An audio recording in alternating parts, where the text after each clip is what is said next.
नमस्ते and welcome to this exciting episode of Satology debunking mythology.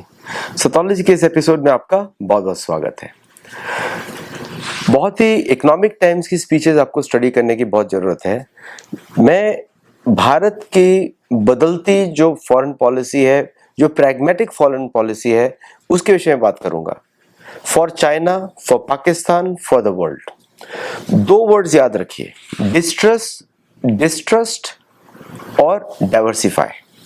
ये king pin मुझे लगे इस पूरी पॉलिसी के, क्योंकि अभी आप किसी को ट्रस्ट नहीं कर सकते। तो अभी तक जो आप लोग हम और आप समझ रहे थे, क्या लग रहा था कि भारतीय सरकारों को समझ में नहीं आ रहा है, ऐसा हम बातें कर रहे थे। ऐसा बिल्कुल नहीं है। उनको रियलिटी मालूम है क्या चल रहा है दुनिया में, और किसी पे भी ट्रस्ट नहीं किया जा सकता। और डाइवर्सिफाई इज द मूल मंत्र, क्योंकि सप्लाई चेन्स पूरी दुनिया में अफेक्ट हुई है, और ये पूरी गेम ही इंटरनेशनल ट्रेड का सप्लाई चेन्स पे होता है। मतलब जैसे भारत में ही बनेगा, भारत में डिजाइन होगा, और भारत में ही सारे कंपोनेंट्स मैन्युफैक्चर होंगे, क्योंकि वो सप्लाई चेन वाला कॉन्सेप्ट चला गया है कि जैसे ग्लोबल मैन्युफैक्चरिंग जैसे सिस्को का होता है या किसी और कंपनी का होता है, वो चला गया, अभी मॉडल ही चला गया। अब आप किसी पर भी डिपेंड नहीं कर सकते, और यही फॉरेन पॉलिसी और यही प्रैग्मेटिज्म में फॉरेन पॉलिसी है, मतलब प्रैक्टिकल फॉरेन पॉलिसी होनी चाहिए। तो अभी तक लग रहा था हम सबको कि पता नहीं क्या चल रहा है, क्या हम कितना डाइवर्सिफाई कर पाएंगे। जो एक माइंडसेट बना हुआ था, हमको हर चीज नहीं बनानी है, या हमको हर चीज नहीं, हर कंपोनेंट हमको नहीं बनाना है, सब कुछ इन हाउस करना है, और सब कुछ नहीं करना है in house, we can source and we can assemble. वो मॉडल फेल हो गया है। उसका एक क्लासिकल एग्जांपल है बोइंग। बोइंग आपको पता है 787 साउथ कैरोलिना में उसका फैक्ट्री है, और साउथ कैरोलिना में जो बोइंग 787 का जो फेलियर है, वो सप्लाई चेन्स की वजह से है। मतलब कि फ्यूजलाजेस एक दूसरे से मैच नहीं करते हैं। आजकल जो प्लेन्स बनाए जाते हैं वो डिफरेंट डिफरेंट कंपोनेंट से बनाए जाते हैं, और सब कुछ आउटसोर्स कर दिया जाता है। तो 787 वाज एक ऐसा प्रोजेक्ट था बोइंग का, जिसमें हर चीज को डाइवर्सिफाई कर दिया गया था, और वो कंप्लीट फेलियर हुआ। उसमें क्वालिटी प्रॉब्लम्स हुई। 787 का आपने एक्सीडेंट्स देखे, बहुत सारे इन्वेस्टिगेशंस चल रही हैं, और बहुत जगह उसके ऊपर पेनल्टीज लगाई गई हैं, अमेरिका में, बाकी कंट्रीज में। इनफैक्ट भारत में भी एक मेजर एक्सीडेंट हो चुका है उसका, और ये it has been a major problem for the world economy. तो दिखता है कि supply chain diversification is not the solution, क्योंकि सप्लाई चेन डाइवर्सिफिकेशन जो है it leads to quality issues. तो पहला बात बोला, नो डाइवर्सिफाई एंड डिस्ट्रस्ट। पहले क्या होता था, ट्रस्ट बट वेरीफाई, अब होता है distrust and then verify and then again distrust. Model change हो गया है। ओके, ये मुझे बहुत ही अच्छा लगा सुनने का। और ये शुरू हुआ कोविड के बाद से। आपको पता है Covid was a bio weapon engineer to work through the 5G waves. ये अब साइंटिफिक रिसर्चेस सामने आ गई हैं, और American prosecutors are working on this file. और लेकिन कोई बात नहीं करेगा इसके ऊपर। American lawyers, attorneys, they are all working on that. तो इसमें ज्यादा विषय में मैं बात नहीं करूंगा। आते हैं डी रिस्किंग। डी रिस्किंग एक बड़ा सा मंत्र हो गया है, क्योंकि ये बिजनेस में भी डी रिस्क करना पड़ेगा, पॉलिटिक्स में भी करना पड़ेगा, स्ट्रेटेजी। फॉर एग्जांपल पाकिस्तान आपको डी रिस्क करना पड़ेगा, हमेशा अवॉइड करना पड़ेगा। पाकिस्तान जो है एक तरीके का एक फेल्ड स्टेट है, लेस सेट द बेटर, और it is design to oppose India. वो जो इस्लामिज्म की हेट्रेड है हिंदुओं के लिए, that is it for Pakistan, and that is it in Bangladesh also. Let's talk it real. जो हेट्रेड है is too much. Now diversification क्या है कि more partners and sources to reduce dependence. फिर डीलिंग विद डिस्टोर्शंस। एनर्जी में distortion है, आपको पता है एक समय में Bharat was a net importer, आज भारत एनर्जी का एक्सपोर्टर है to the Europe as well as back to Russia as well. Fertilisers, आपको पता है डिस्टोर्शंस है फर्टिलाइजर में, और मेरे हिसाब से बहुत अच्छी शुरुआत है। Let's build food without fertilisers, without chemicals. फिर शिपिंग मार्केट्स। शिपिंग में भारत का सबसे नंबर 1 पोजीशन है। आपको पता है कि शिपिंग जो है पूरी दुनिया में जो है almost 300 to 400,000 sellers are from India. अगर किसी भी अगर हम देखें तो अगर हम उसका नंबर एक्चुअली कैलकुलेट करें कि एनी इकोसिस्टम में शिपिंग में 20% सेलर्स आर फ्रॉम इंडिया। अब आता है फिर लास्टली मार्जिन ऑफ सेफ्टी। मतलब कि बियॉन्ड ट्रस्ट एंड वेरीफाई। अभी हमको अज्यूम ही करना है डिस्ट्रस्ट। जैसे भारत अमेरिका पे ट्रस्ट नहीं कर सकता और अमेरिका किसी पर भी ट्रस्ट नहीं करता है। यूरोप अमेरिका पे ट्रस्ट नहीं कर सकता, अमेरिका भी यूरोप पे ट्रस्ट नहीं कर सकता। ट्रेड वॉर हम देख रहे हैं, कनाडा और यूएस एक दूसरे पे ट्रस्ट नहीं करते। भारत और अमेरिका, भारत और चीन, भारत और रशिया, एक ही रिलेशनशिप जो ट्रस्टवर्दी भारत के लिए बची है वो बची है भारत और रशिया। बाकी कोई भी रिलेशनशिप ट्रस्टवर्दी नहीं है। Even though Japan is trying to be a friend, आपको मालूम ही है कि Japanese constitution and Japanese governments, उन्होंने हमेशा भारत के इंटरेस्ट के से थोड़ा बहुत कंप्रोमाइज किया है इन फेवर ऑफ अमेरिकन। शायद वो चेंज होगा in due course of time, लेकिन हमको पता नहीं कब चेंज होगा। डिफेंस मिनिस्टर ऑफ जापान की जो विजिट है हैज बीन वेरी फ्रूटफुल, लेकिन including Japan, Australia, New Zealand, Canada, UK, Europe, Bharat कभी ट्रस्ट ही नहीं कर सकता। Even though we have signed a free trade agreement, आपको पता है कि free trade agreement with conditions होता है हर जगह तरफ से, और जब तक कि भारत का खुद का सैंक्शन पॉलिसी नहीं होगा तब तक फ्री ट्रेड एग्रीमेंट का कोई मतलब नहीं बनता, because there is no enforceable clause. Enforceable sanction के थ्रू होता है। तो just in time concept is over. जो जापानीज कॉन्सेप्ट था जस्ट इन टाइम की मतलब सप्लाई चेन बिल्ड करेंगे और राइट टाइम पे डिलीवर होगा ताकि inventory cost are very low. मैंने बहुत इन्वेंट्रीज पे काम किया है, back orders and other things, supply chain management, तो उन सब में जस्ट इन टाइम और जो इन्वेंट्रीज का जो मैनेजमेंट होता है दैट इज द मोस्ट की। Back ordering is one of the most critical functions in manufacturing.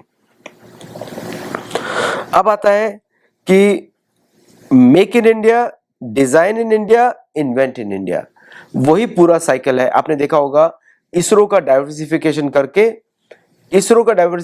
करने के बाद उन्होंने प्राइवेटाइज करना शुरू कर दिया, which is a fantastic model. Same हमको यूज करना है प्लेन्स के लिए, like for example Tejas, ecosystem, AMCA, engine development, वही मॉडल चल रहा है। कोर टेक्नोलॉजीज, टैक्सेबल इनकम, जो टैक्स के पैसे से बनाई जाती हैं, Indian government invest in that and hand over the technologies to other private players in India, creates a competition and creates a better product जो इंडियन फोर्सेज या Indian organisations, Indian businesses can use. जैसे spatial mapping पे मैंने बहुत काम किया था पहले, and that is one of the key ingredient. जैसे for example lidar is a very expensive way. Europeans and other people, they do survey of the land to find out what is under the surface, और archaeology में उसको use किया जा रहा है to show yes there is a positive side to it. But आपको मालूम ही है यूरोपियंस जब आर्कियोलॉजी ढूंढते हैं तो उसकी इतिहास को बदल देते हैं। They try to put their Abrahamic thought into everything और वो खराब हो जाता है। मैं चाहता हूं कि private companies collaborate with pathology and we work together, जो रियल हिस्ट्री बताएं from the native perspective, from the indigenous perspective, with our scientific bent of mind, with our, हमारा विज्ञान से बताएं। हम लोग योग की दृष्टि से देखेंगे हर डेटा को and will come out with positive stories reinforced by Ramayana, Mahabharata and Purana, because those are our documented sources. हमारे ऋषि मुनियों ने डॉक्यूमेंट किया है एंड दैट इज 100% ट्रूथ। मैं बिना किसी लिडार के जो मैं डेटा देखता हूँ एंड पुराणों से वो जगह हमको मिल जाती है, लेकिन उसके लिए जब हम इंडियन नेविगेशन सैटेलाइट्स और इंडियन जो एक्चुअल डेटा है उसका देखेंगे, will find out amazing things which can help everybody, especially empowering the native indigenous communities of the world। क्योंकि सारी सनातन से कनेक्टेड है, सबके सब वेदों से उनका कोई ना कोई संबंध है, या फिर वैदिक फिलॉसफी से संबंध है। सूर्य चंद्र की उपासना, वीनस की उपासना, बृहस्पति का उपासना, या फिर पानी की रिस्पेक्ट, वायु की रिस्पेक्ट, ये सब सनातन वैल्यूज होती हैं। वैल्यूज सिर्फ सनातन धर्म में होती हैं, वो यूनिवर्सल होती हैं, बाकी कहीं पे वैल्यूज नहीं होती, क्योंकि हर जगह there is a private motive involved. Okay, तो ये बहुत ही अच्छा मुझे लगा, ये कॉन्सेप्ट, जो स्पीच बहुत ही अच्छी थी उनकी, और मैं उसमें से कुछ पॉइंट्स लिए हैं। जैसे कि चाइना की उन्होंने बोला कि भारत चाइना से ट्रेड करना चाहिए, बिल्कुल ट्रेड करना चाहिए। Tariff sanction policy, it will destroy America, सबको मालूम है, it is going to destroy. What will build America is to revaluate the currency. तो रिजर्व करेंसी स्टेटस पे क्वेश्चन होना चाहिए और revaluate the currency so that the manufacturing can increase in America, then everybody will trade equally. अभी trade equal नहीं होता है, आपको पता है।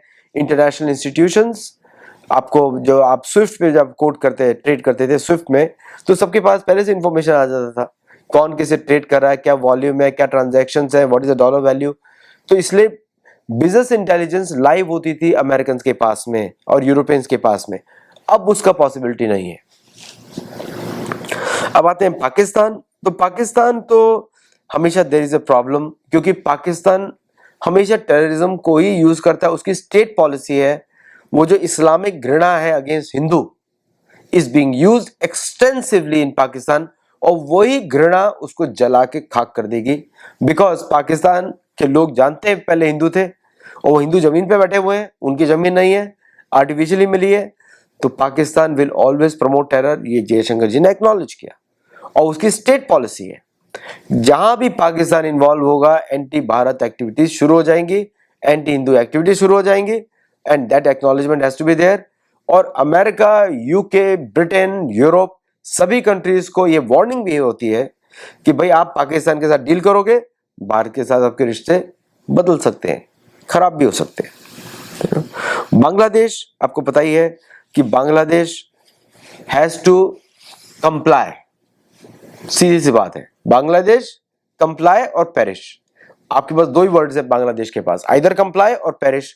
जो हिंदू हत्या हो रही है बांग्लादेश में, उनको रिवॉर्ड नहीं करना चाहिए, उस पर पेनल्टीज लगनी चाहिए, cost of business should go up, let them collapse, let them see कि क्या होता है हिंदू को मारने से। Human rights are very important, क्या होता है उससे, उनके देश में क्या होता है, let us see that. Okay, तो ये इंपॉर्टेंट पॉइंट्स हैं जो हम सबको देखना पड़ेगा। Now coming back to other matters, like for example उन्होंने बात किया resilience, self reliance, pragmatic engagement in a riskier fragmented world has become more risky for everybody। जैसे आपने देखा कि भारतीय sailors on Americans attacked Indian sailors, okay, American Air Force Navy attacked Indian sailors, उनको मालूम था शिप में Indian sellers है, फिर बचाने भी गए, लेकिन 3 people were killed। Very risky, because सब लोग अपने ही इंटरेस्ट के बारे में सोच रहे हैं, क्योंकि अब दुनिया में मेजर चेंज हो रहा है, जो डॉलर करेंसी है वो जा रही है, और अमेरिका खुद ही अपने डॉलर को विड्रॉ कर रहा है, because it has become a pain for them to service the world. दुनिया का डेट खरीदना है एक जैसे हो गया, अभी वो बेच भी नहीं पा रहे हैं डॉलर्स किसी को। So now this is going to completely help the world, is become riskier, क्योंकि हर तरफ जब एनार्की चाहती है तो बाकी देश अपना जो क्रिमिनल एलिमेंट्स है वो अपना मुंह उठाते हैं, और दिख रहा है बार बार दिख रहा है that the states themselves have become the promoter of terrorism।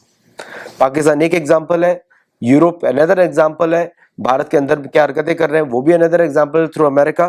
So this is become riskier and it is become more problematic for the peace in the world. तो ये मेजर स्पीच था जयशंकर जी का।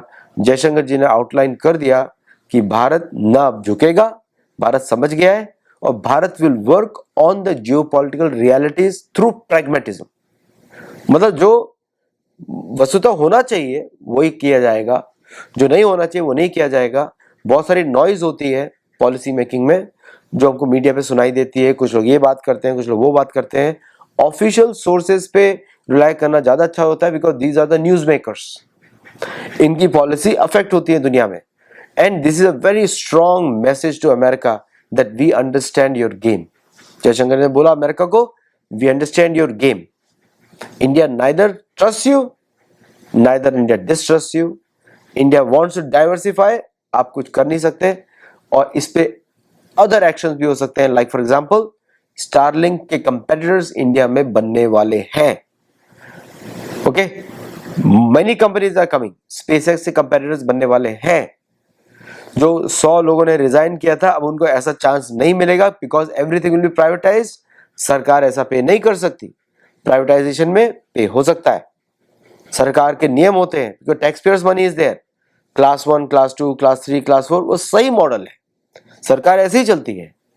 और लोग जो बात करते हैं जॉब सिक्योरिटी की, जॉब सिक्योरिटी आजकल वो कॉन्सेप्ट ही खत्म हो गया है कहीं से भी, क्योंकि the money has to be earn before it is given. इसलिए money earn is becomes a salary. इसके लिए जब दुनिया चेंज होती है, so it is time for removing the job security market also. अब यहाँ पे अपोजिशन पार्टीज कांग्रेस रिजर्वेशन मांग रहे हैं प्राइवेट सेक्टर में अप टू 90%, क्योंकि ये सब लोग चर्च के लिए काम कर रहे हैं।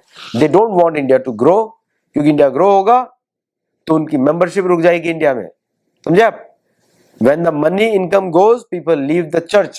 अमेरिका में देखा गया है, यूरोप में देखा गया है, जब गरीबी आती है चर्च की मेंबरशिप इंक्रीज होती है, लोग भगवान की तरफ मुड़ते हैं। वैसे वहां भगवान भी नहीं है, मिकी माउस है। तो भगवान एक्चुअली कहाँ है? वेदों में है, रामायण में है, महाभारत में है, कृष्ण भगवान है। कुछ लोग मुझे ट्वीट करके लिख रहे थे कहीं भगवान शब्द ही नहीं यूज किया, रामायण महाभारत है। पता नहीं कौन सी दुनिया में बैठे हुए हैं। पूर्ण पुरुषोत्तम भगवान राम, पूर्ण पुरुषोत्तम भगवान श्री कृष्ण, इन लोगों ने पढ़ी नहीं है। ये लोग किसी और मत से आते हैं, अपने आप को सोकॉल्ड सनातनी बुलाते हैं, लेकिन उन्होंने पढ़ी नहीं है ठीक से। और मैं इनको आंसर कर सकता हूं, लेकिन मैं आर्गुमेंट्स में नहीं एंगेज होता ट्विटर पे या सोशल मीडिया पे। मेरा पॉलिसी है, स्पेशली वो भारत में हो और वो एटलीस्ट सनातन के कुछ प्रिंसिपल्स फॉलो कर रहे हो, I will never argue with them, इसलिए मैं रिप्लाई नहीं करता। ओके, बोलता हूँ ठीक है आप जीत गए, मान लिया, कोई फर्क नहीं पड़ता हम लोगों को। हम तो हरिनाम के पीछे लगे हुए हैं, हमको कोई फर्क नहीं पड़ता कोई आपको हराने की कोशिश करे। आज के लिए बस इतना ही। थैंक यू सो मच, नमस्ते, जय Jagannath, and I will see you in the next show.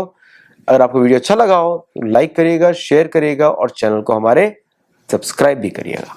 Thank you.